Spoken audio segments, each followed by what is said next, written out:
Welcome to the respiratory system. Let's begin by taking a look at some of the anatomy and physiology terms we learned in the past. Looking at the set of lungs there to your left, you'll note that the right bronchi enters into the right lung and is more vertical in descent. The left bronchi enters the left lung and is smaller in diameter to the right, as well as slightly more horizontal. You'll note that aspiration pneumonia typically begins in the lower respiratory tract of the bronchus. And if we were to do a cross-section of the lungs, we'd be looking at the bronchioles and alveolar ducts, as well as the grape-like clusters or sac-like bunches and clusters called the alveoli.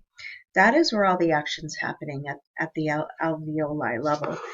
That's where the gas is exchanged, where we get the oxygen from our blood and where the CO2 is given back to be breathed out and out of the body as waste. The base of our lungs lies in the diaphragm. Blood carrying the CO2 is moved out of the body by breathing it out, again, by exhaling. The cavity around the lungs contain what we call negative pressure, meaning that the pressure is less than what is in the atmosphere.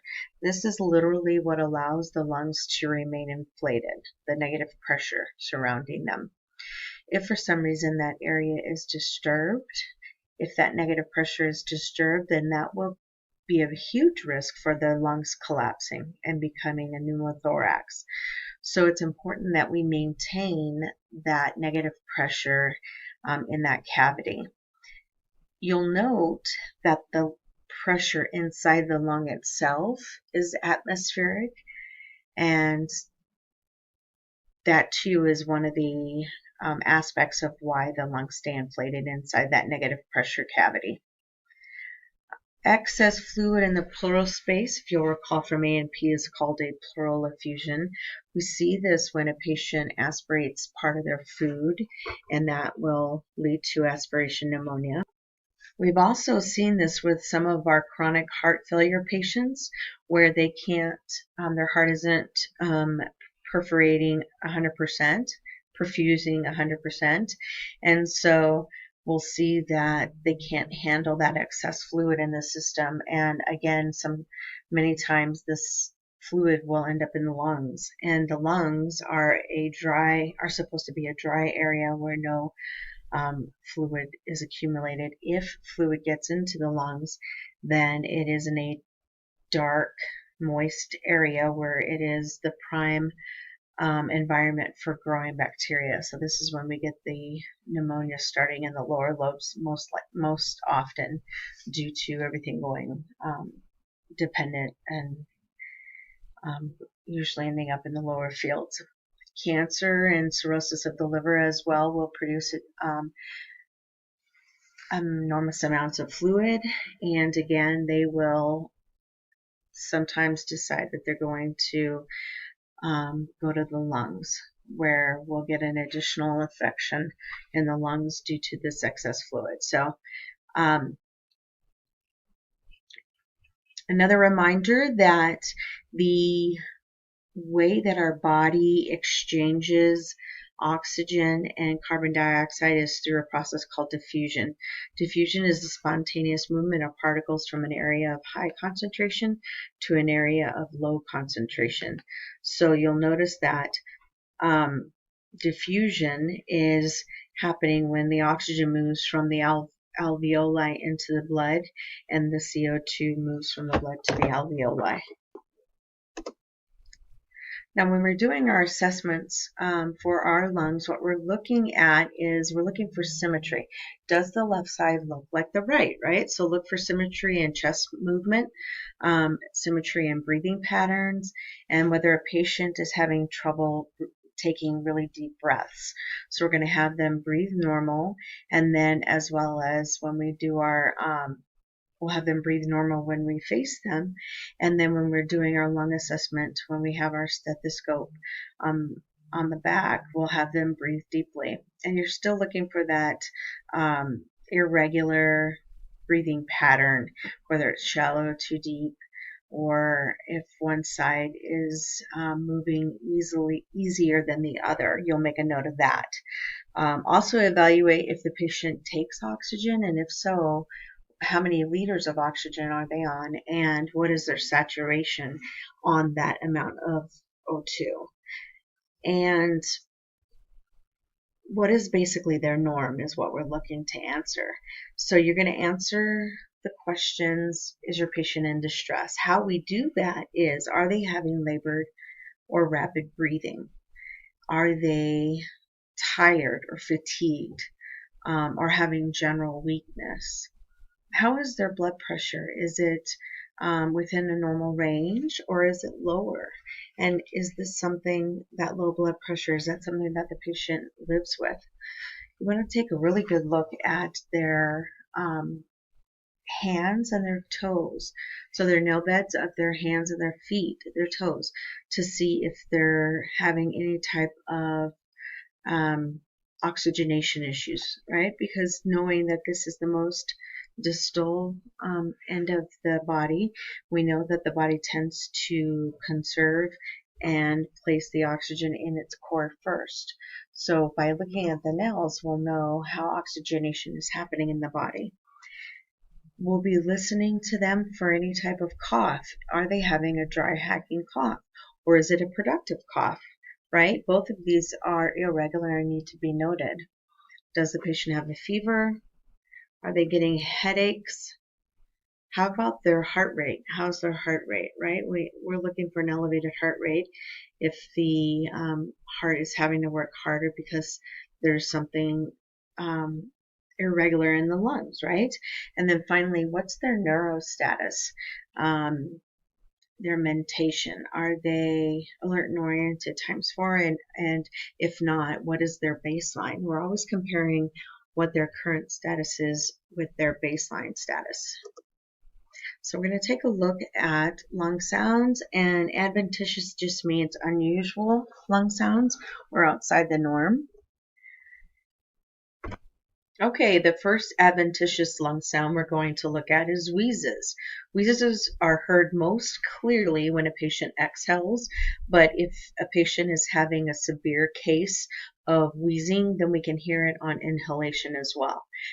Wheezes literally sounds like a high-pitched musical noise coming from the patient's throat. And this noise is made because of the narrowing of the bronchioles, inflammation happening in the neck, causing that air that is able to get through to make this high-pitched musical sound. We hear wheezes most often with COPD emphysema patients. Sometimes we can also hear them with GERD patients or gastroesophageal reflux disease. Sometimes we can hear them with some heart failure patients, and then finally some of our lung cancer patients will have that excess fluid, which with the inflammation of the bronchioles, once again you can hear that high-pitched musical sound. Second adventitious sound we're going to talk about is the rhonchi, and those are coarse sounds, and they are low-pitched rattling sounds, and they most often resemble snoring, so just sounds just like a patient who's snoring. And these are due to obstruction of the larger airways, and you can hear when the secretions get stuck in those larger airways, you can hear that rhonchi. We see this with our patients who produce mucus that have COPD. Therefore, you'll notice those are our chronic bronchitis patients, right? Chronic bronchitis COPD patients. We also can hear some rhonchi with pneumonia patients, because we know that that's accumulation of fluid in the lungs that gets worse with time. And also bronchiectasis is another time we would hear coarse rhonchi adventitious sounds.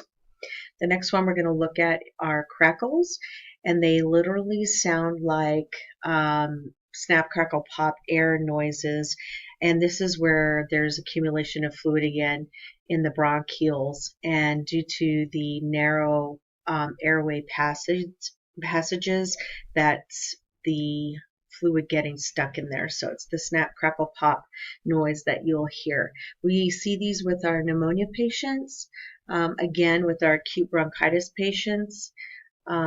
Sometimes we'll notice it when a patient has left-sided CHF, and you'll hear that noise upon auscultation of the lungs.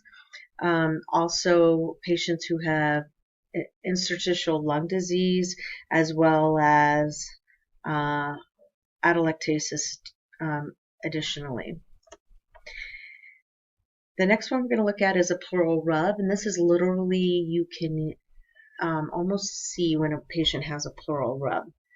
Yeah, so the pleural rub is a grating, hard friction rubbing sound, and it's due to the inflammation of the pleural surfaces, and we typically hear it on inspiration. So you'll hear that squeaking or grating sound where you can actually almost visually see the poor lungs trying to move across each other to get air into the lungs and tissue, right? So some conditions where we hear this pleural rub is when a patient has pleuritis or pleurisy, and it's very painful. When a patient throws a PE, pulmonary embolism, again, extremely painful. Severe pneumonia cases, sometimes we'll have a pleural rub, and it's literally that inflammation of those pleural layers, and we've, for some reason, have lost that lubrication that typically exists to help the lungs move smoothly over one another. So again, you'll hear these grating, hard friction rub sounds on inspiration and expiration with these types of patients. Okay, so let's move on. You'll notice that there are what we call the 6 P's of dyspnea, or shortness of breath, right? So if you obviously get a foreign body stuck in your throat, that's going to cause you to be short of breath. A pulmonary bronchial constriction, pulmonary embolus, right? So we have a DVT that breaks loose and travels to the lungs and becomes a pulmonary embolism. Definitely cause you to be short of breath.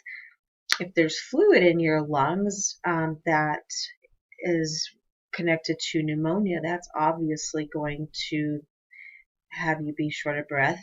If your heart's not perfusing 100%, that's going to lead to the patient being short of breath. And then a pneumothorax, or when the lung collapses, that definitely will lead to the patients being short of breath. So all of these things we want to be aware of and watching our patients closely to ensure that they're getting perfusion appropriately. Now going into acid-base balances, we're going to look at respiratory and metabolic, so the lungs as well as the kidneys, right? Looking at respiratory acidosis, we know that the respiratory acidosis patients are going to have an increase in the amount of carbon dioxide in their blood, and they're going to have a decrease in the amount of bicarb in their body. And some examples of patients who have respiratory acidosis would include our COPD patients, our pneumonia patients, atelectasis patients, any patient who has had an overdose, or any patient coming post-op who has had a lot of anesthesia on board for the surgery. So these types of patients have rapid, shallow respirations. They're hypoventilating, which means that they're going to be hypoxic, short of breath. They're going to get headaches. Anytime there's lack of oxygenation to the brain, there's going to be one of the very first signs is going to be a headache. They're going to have a decrease in the amount of blood pressure that is perfusing. They're going to be hyperkalemic, and because there is a variation in the amount of potassium in the body, this is going to lead to dysrhythmias. So we're going to have them on a 5 or 12 lead EKG so that we can monitor their cardiac status. Um,